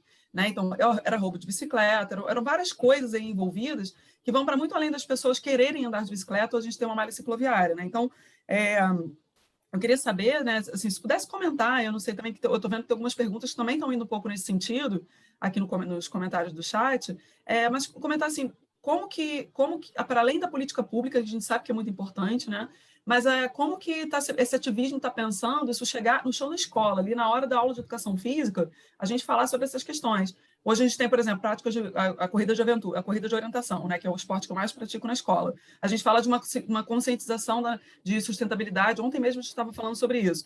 Porque é um esporte que você faz no meio da natureza. Beleza, mas dizer que você não suja o meio ambiente para fazer o esporte não é suficiente para dizer que você está tendo uma prática sustentável. Né? Então, como que a gente vai levar isso para o chão da escola? Como que isso tem sido pensado dentro dessas pautas? E que eu acredito que esse meio da educação básica também seja um meio de fortalecer essas pautas, né? Enfim, eu vou deixar também o pessoal falar um pouco, mas eu queria que você fizesse esses comentários voltados para a educação básica. Alguém quer complementar a fala da Gabriela ou eu já falo? Acho que posso falar, né? Bom, eu acho que seu comentário é muito pertinente, Gabriela, óbvio, né, que a educação básica é fundamental, mas eu me arriscaria em dizer que o caminho é muito parecido com o que eu já venho trazendo aqui, né? A gente precisa de políticas públicas da mesma forma. A política pública abraça tudo isso, né? Mas para que essa política seja construída, eu volto a dizer, a gente precisa sensibilizar quem está à frente dessas políticas. Aí eu vou trazer um relato de experiência meu, né? Então, eu atualmente venho trabalhando em parceria muito próxima com duas coordenações do Ministério da Saúde, que é a CGPROF. CGPROF, só para vocês entenderem rapidamente, né? O Ministério da Saúde é gigante, né? Tem 1000 caixinhas lá na estrutura organizacional do Ministério, naturalmente. Uma delas é a atenção primária à saúde. Dentro da atenção primária à saúde, você tem o Departamento de Promoção da Saúde, do Ministério da Saúde. Dentro do Departamento de Promoção da Saúde, você tem uma série de coordenações. Coordenação de tabagismo, coordenação de doença crônica. Você tem, por exemplo, a Coordenação Geral de Alimentação e Nutrição, que é a coordenação que vai construir e coordenar todas as políticas públicas brasileiras relacionadas às questões de alimentação e nutrição no Brasil. Tá? E você tem a CGPROF, que é a Coordenação Geral de Promoção de Atividade Física e Ações Intersetoriais, que está dentro desse guarda-chuva aí da atenção primária à saúde. Tá? Eu venho trabalhando de maneira muito próxima da CGPROF e da CEGAM, que é essa da alimentação e da atividade física. E vou trazer um relato de experiência. Assim, eu fui recentemente convidado pela CEGAM para coordenar um projeto, para colaborar em 2 projetos. Na verdade, em um grande projeto. A CEGAM ela é muito mais estruturada que primeiro que assim, a CEGAN é muito mais estruturada que a CGProf, tá? A CEGAN já existe há vários anos, a CGProf foi criada em 2019. Ou seja, somente em 2019 que nós temos uma coordenação geral de promoção de atividade física e ações intersetoriais dentro da estrutura do Ministério da Saúde.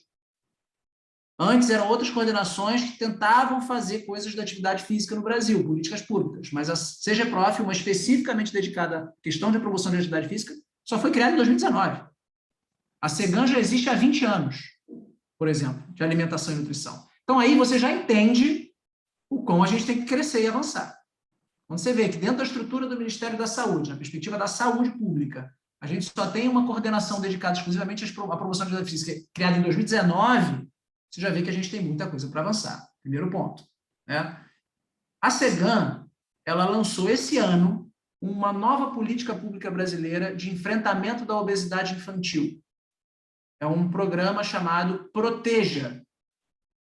Depois pesquisem na internet se quiserem. Chama-se Proteja. Tá? O Proteja é um novo programa coordenado pela CEGAN que é intersetorial. Na sua essência, ele é intersetorial. Ou seja, para que as ações que estão previstas no Proteja, sejam implementadas ao nível municipal, ele é um programa para ser implementado ao nível municipal.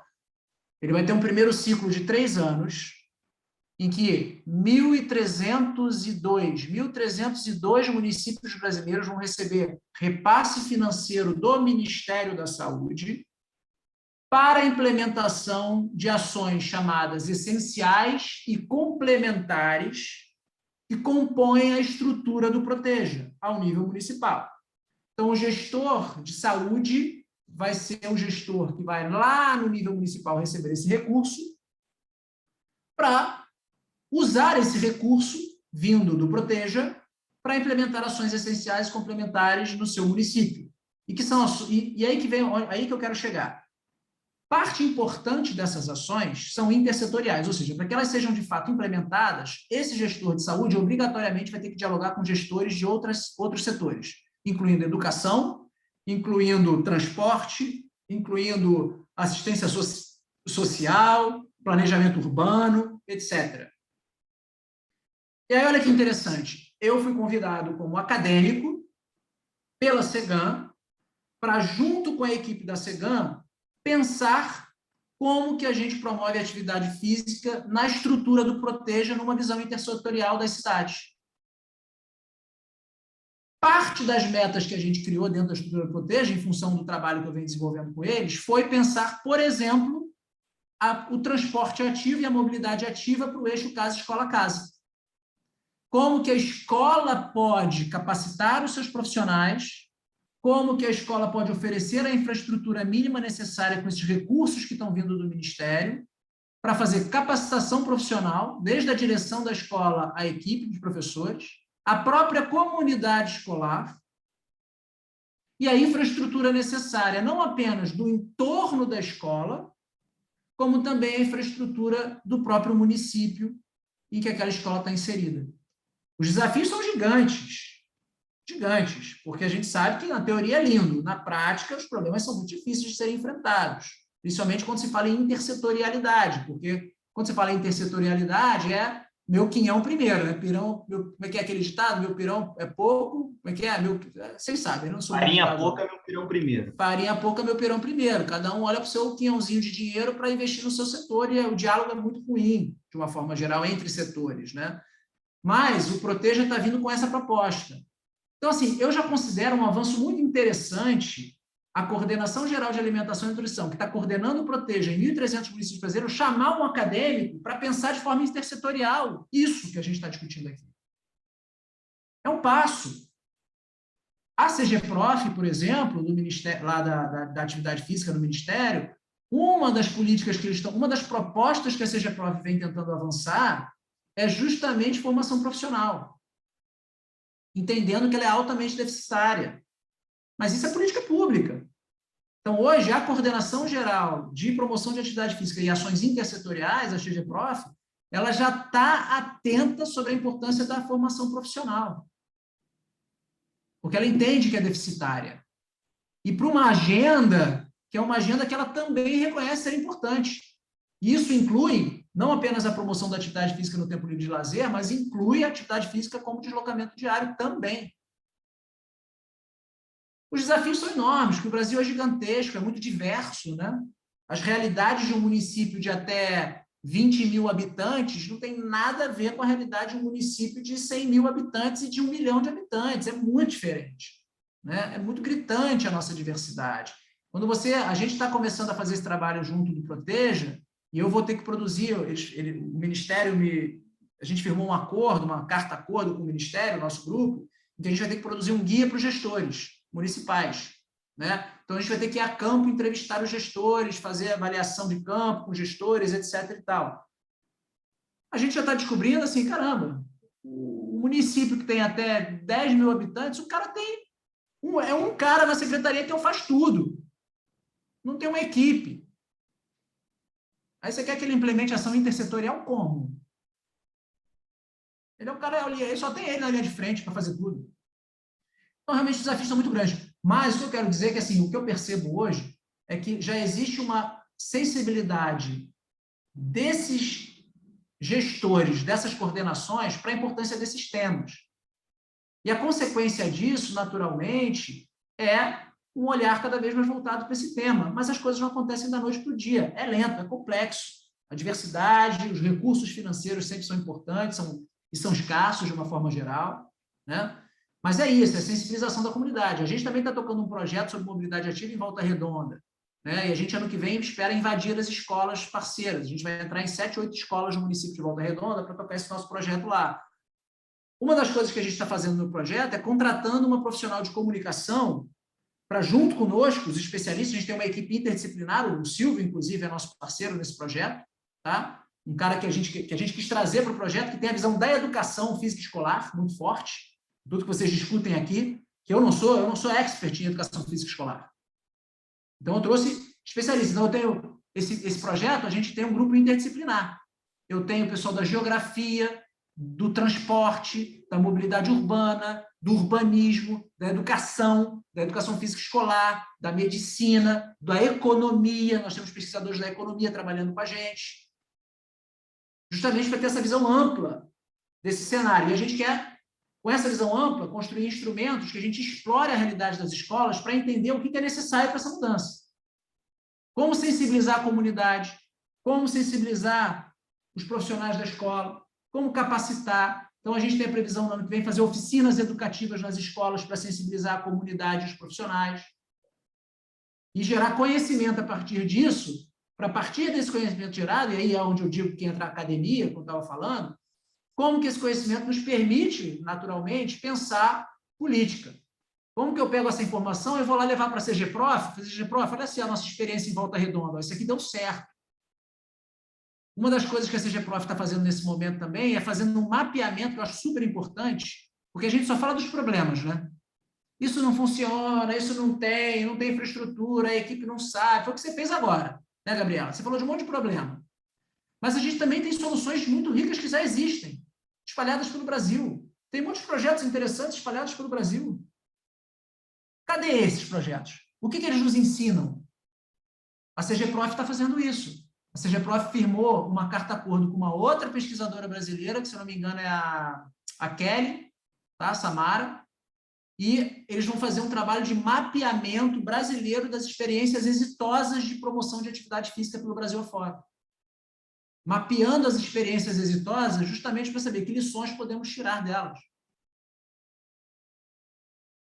Infelizmente, tudo acontece mais lento do que a gente gostaria, mais lentamente do que a gente gostaria, né? Mas eu acho que as coisas estão acontecendo.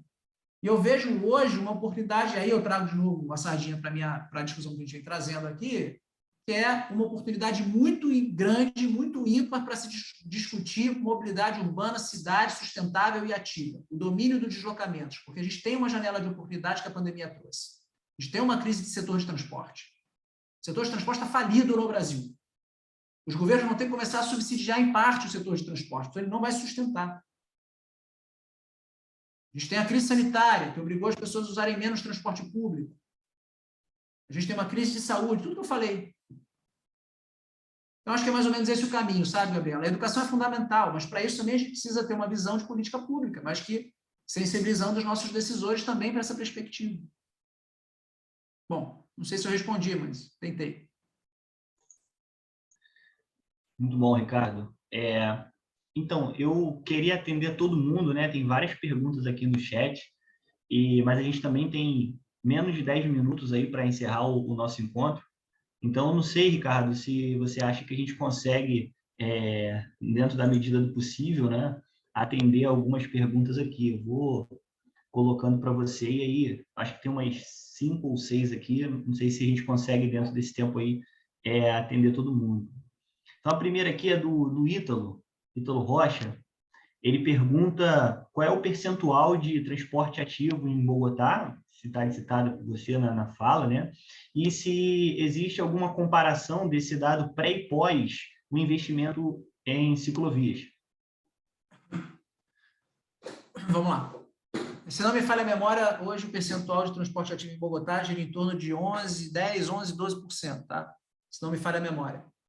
E saiu de um percentual de 1, 2%. Isso é um ganho assustador, é muito grande. Eu não tenho certeza se 10, 11%, eu acho que é. Aumentar a percentual é muito difícil, porque precisa realmente de investimento nesse sentido. Então, assim, existem dados, por exemplo, do professor James Salles, da UCSD, que é um dos caras que mais estuda isso no mundo, uma referência. Aliás, o James Salles, da UCSD, é o pesquisador que mais publica relacionado à atividade física no mundo, tá? Ele é o cara mais produtivo de qualquer assunto que você possa imaginar relacionado à promoção de atividade física, o James Salles é o cara mais produtivo. Ele tem um particular interesse sobre essas questões das cidades, mobilidade, atividade física, saúde, etc. e tal. É uma referência. É professor emérito da UCSD. E ele tem uma série de trabalhos mostrando exatamente assim, a relação entre investimento em infraestrutura e o ganho percentual de conversão em mobilidade ativa, sabe? Tem alguns dados importantes sobre isso publicados pelo professor James Salles. É um desafio enorme, né? A relação entre investimento e taxa de conversão, né? O quanto você consegue converter. Mas o que ele mostra é que quando você tem um pacote que ele já mapeou de investimentos, que é basicamente infraestrutura cicloviária, ampliação de calçadas, sistemas de BRT integrados a parques e áreas verdes e uso misto do solo, você consegue ganhos importantes que trazem impacto sobre a saúde pública de uma forma geral da população daquela cidade, daquele bairro, daquele local, tá? Então, e é importante dizer que uma taxa de conversão, mesmo sendo muito pequena, isso, quando você pensa em escala populacional, os ganhos são muito grandes, né? Porque converter 2%, isso pode representar, dependendo do tamanho da cidade, milhares e centenas de milhares de pessoas, né? Dependendo do tamanho da cidade ou do município.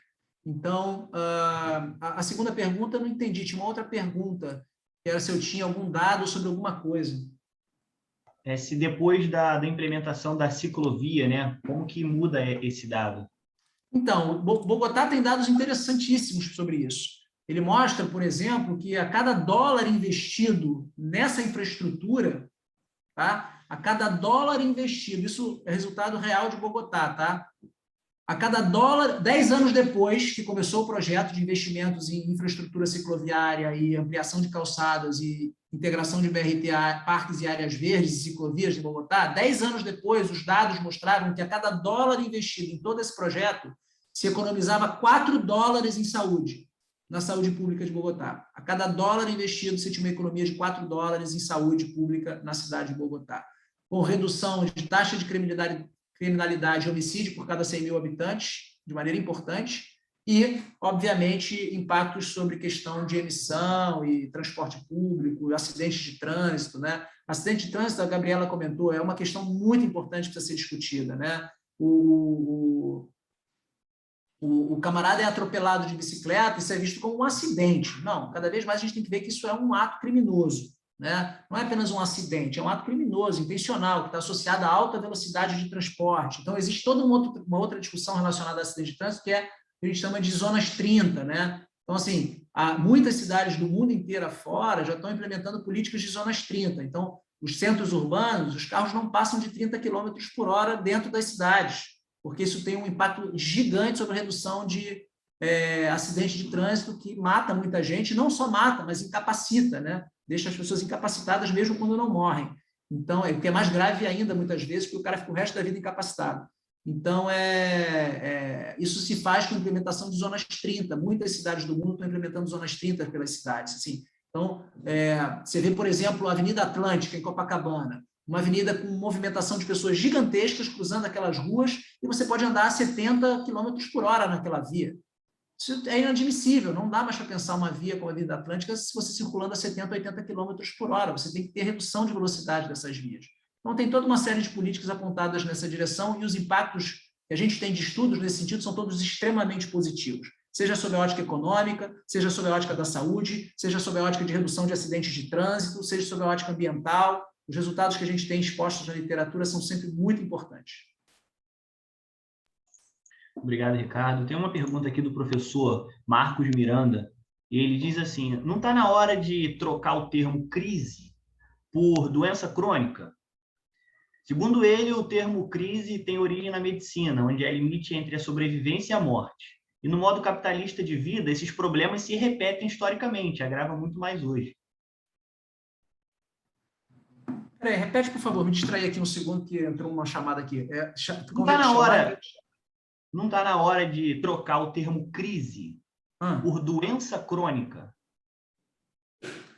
Bom, eu não sei, a doença crônica já existe para outra perspectiva, né? De doença crônica, de um modo geral, não transmissível, né?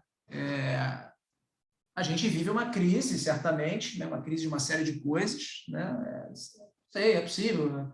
Questão de nomenclatura, mas as evidências estão claras. Eu acho que o que importa é a evidência nos mostrando que existem questões muito importantes. O que eu acho que a gente precisa fazer, eu não comentei muito hoje na minha fala sobre isso, porque o foco não era esse. Eu vi que alguém aqui, em algum momento, escreveu sobre determinante social da saúde, né? É claro que a gente tem que discutir determinantes sociais da saúde, inclusive, obviamente, também relacionada à atividade física, movimento por prática corporal, etc. e tal, óbvio. Mas eu acho que tem uma camada acima dos determinantes sociais da saúde que a gente também precisa se envolver nas nossas discussões, e a gente do grupo também vem trazendo essa discussão, tá? Que é, inclusive, vou até botar o link aqui para vocês, deixa eu pegar aqui para vocês verem, espera aí, ó. Um trabalho que a gente colaborou também, que ficou muito bonito e que foi lançado na semana passada, uma iniciativa da Organização Pan-Americana de Saúde. A gente também está trabalhando com eles em alguns projetos, e um dos projetos que a gente lançou na semana passada, teve até um evento de lançamento na semana passada, e o nosso laboratório contribuiu para esse projeto. Vou botar aí no chat para vocês olharem. Isso tem a ver com a minha fala agora. Está aí o link para vocês verem. Se vocês olharem lá os agradecimentos, está aparecendo lá ao lado.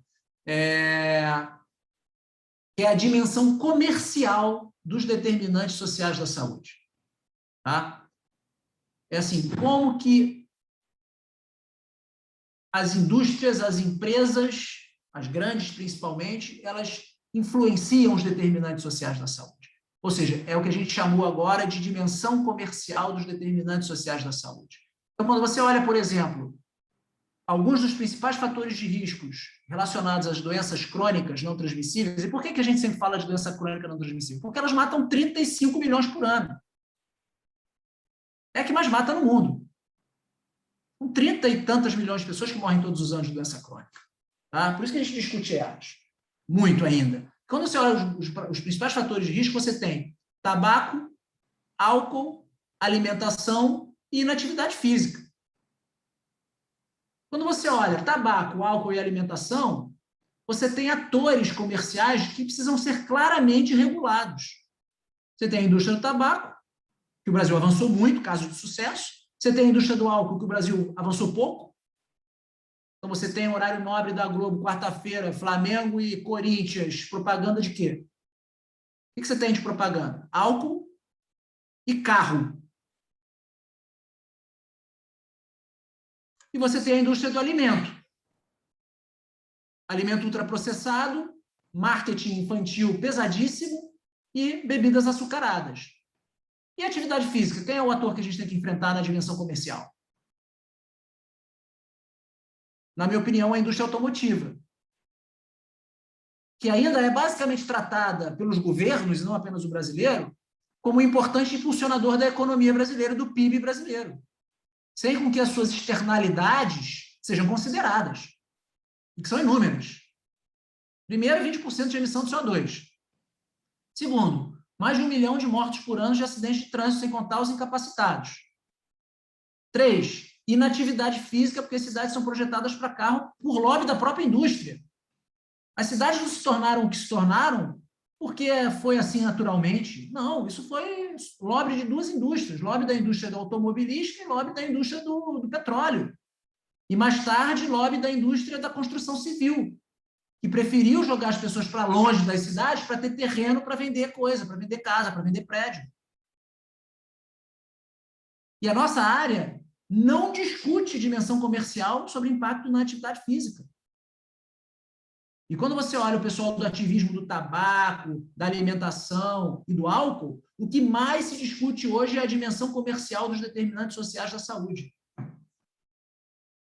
A atividade física não chegou nessa era ainda, tem que chegar. A gente tem que discutir uma dimensão comercial. Quem são os atores comerciais que influenciam a prática ou que influenciam ou que determinam importantemente inatividade física? E certamente a indústria automotiva é uma delas.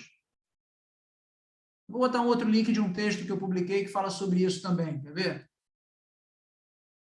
Vocês vão, quem quiser ler aí, pode ler depois. Foi um texto que eu escrevi a pedido da ACT, que é essa organização que a gente colabora, e que eu falo um pouco sobre a indústria automotiva como um ator que a gente precisa olhar de forma diferente para ele. E eu acho que eu estou mandando o link para uma pessoa só aqui. Deixa eu mudar Isso, aqui. não está vindo para todos. Espera aí, agora vai para todos. Espera aí, desculpa, eu não tinha visto, sei lá por que ficou assim. Ricardo, se você quiser, você pode colocar no meu WhatsApp que eu encaminho para o grupo. Né? A gente tem um grupo interno e o pessoal do grupo pode acessar. Agora, e quem tiver interesse... foi aí. Bom. Foi aí. Esses dois links aí. Um é o que a gente chama de vitrine do conhecimento, que eu tinha comentado antes com a OPAS. O que a gente fez nesse projeto com a OPAS? A gente criou um grupo de trabalho de especialistas em várias áreas. Né? Eu fui o responsável pelas questões de atividade física e mobilidade urbana. Eles me chamaram. E a gente construiu uma vitrine de conhecimento. O que é isso? A gente mapeou junto com a Bireme, né? Foi uma parceria OPAS e Bireme, toda a literatura em eixos temáticos específicos que tratam das dimensões comerciais dos determinantes sociais da saúde. Então, se você entrar nesse site, você vai ter acesso a uma busca customizada na Bireme, na plataforma da Bireme, que busca especificamente literatura sobre esses assuntos, desses eixos temáticos da dimensão comercial dos determinantes sociais da saúde. E esse outro aí é um texto que eu escrevi sobre a indústria automotiva e atividade física, saúde, num boletim que a ACT me convidou para convidar, eu escrevi em dezembro do ano passado, dá uma lida lá.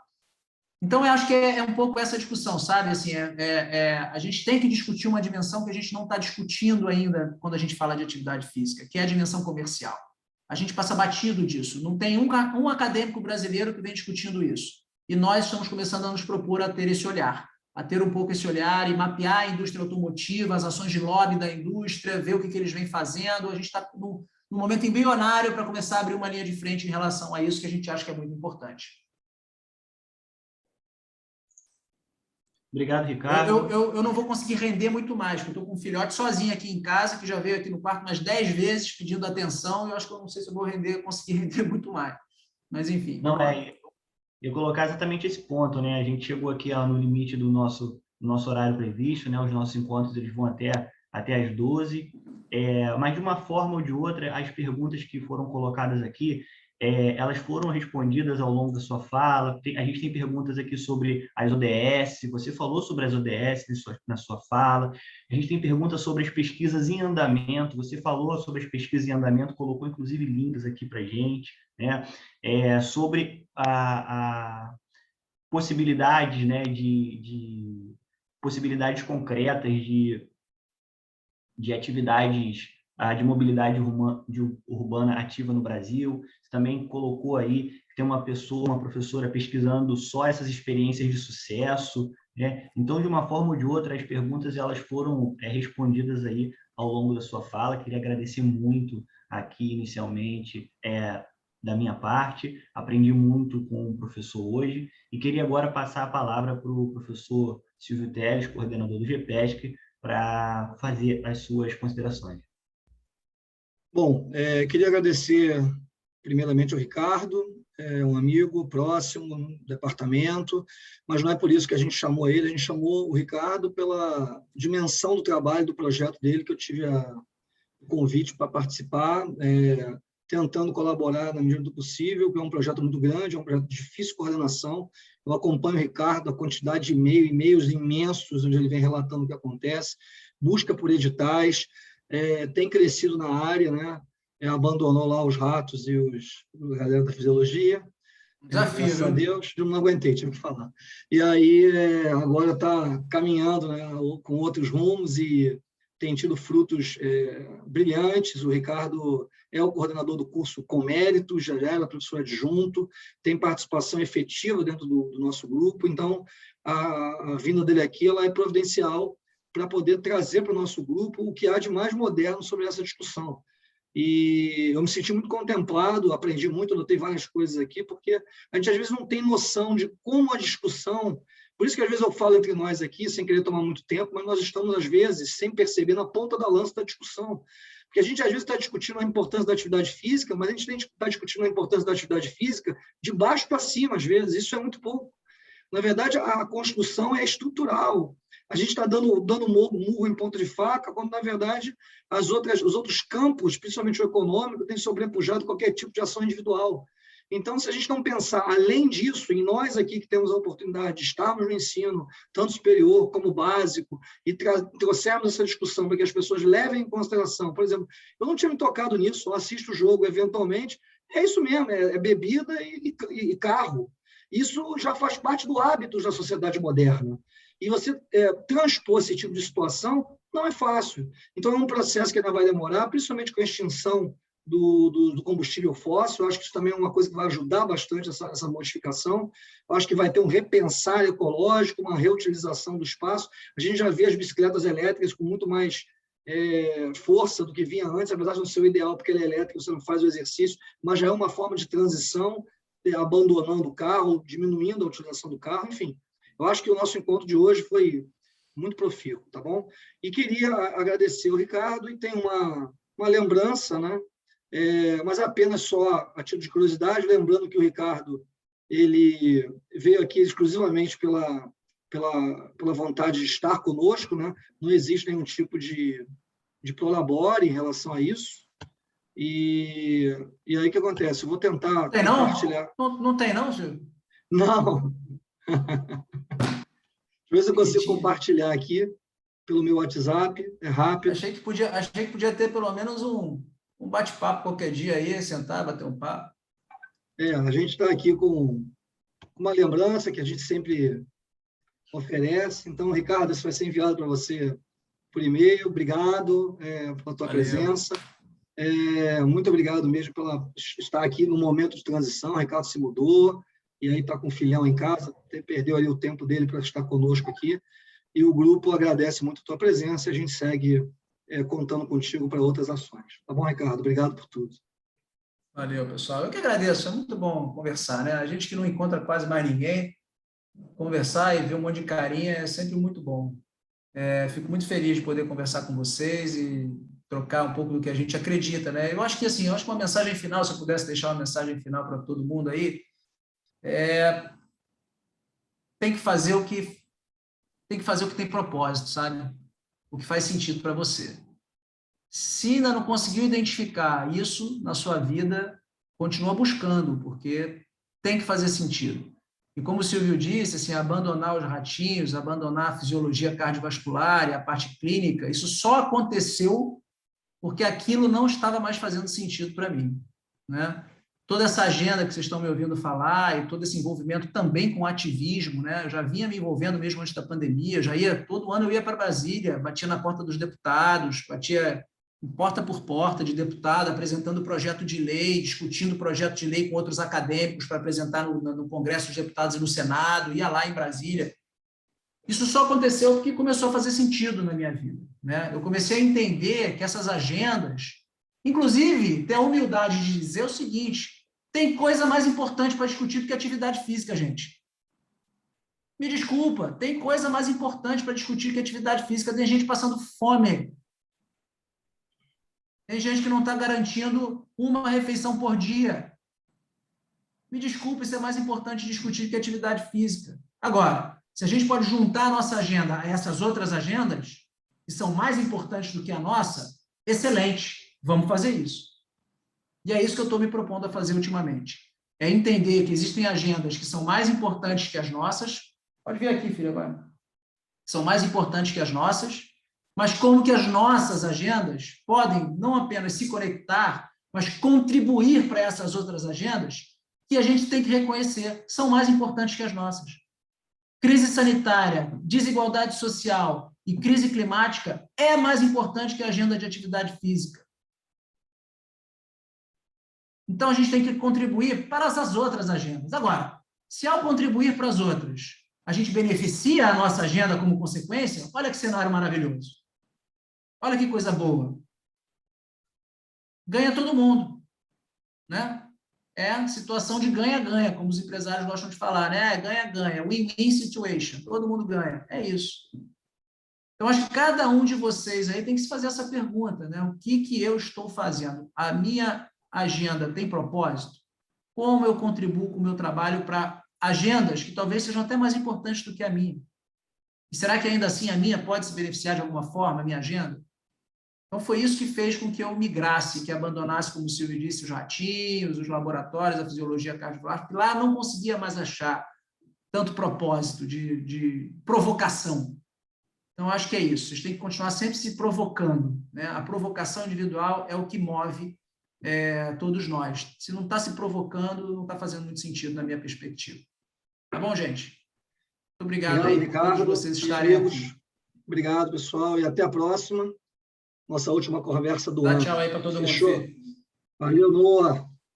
Beleza. Ô, Silvio, só uma curiosidade aí, eu não sei se foi publicado hoje no Diário Oficial, que o ano de 2022 vai ser o ano internacional do desenvolvimento sustentável. Não sei é simplesmente aí uma coincidência, né? Mas caiu exatamente no dia da roda de conversa aí do GEPESC sobre desenvolvimento sustentável. Ótimo. É isso mesmo. Amigos, vai ter a década de redução dos acidentes de trânsito também, que a OPAS está liderando, então está puxando essa agenda toda da mobilidade urbana, a OPAS também muito forte, enfim, muita coisa acontecendo aí. É uma agenda que não tem como voltar atrás, ela só vai avançar. Valeu, pessoal. Muito obrigado aí, bom dia, bom fim de semana para todo mundo, espero que vocês tenham curtido e curtam lá nossas redes, dá uma força lá no negócio do lado, tem que crescer o troço lá para a gente ter mais visibilidade, impactar mais as pessoas, então curta lá o ERJ nas redes, fazer um pouco de propaganda do nosso laboratório é bom. Vocês estão aí fazendo a de vocês, todo mundo padrãozinho, bonitinho aí no fundo da imagem, pô, curte lá o lado. Valeu, galera. Valeu. Tchau, tchau.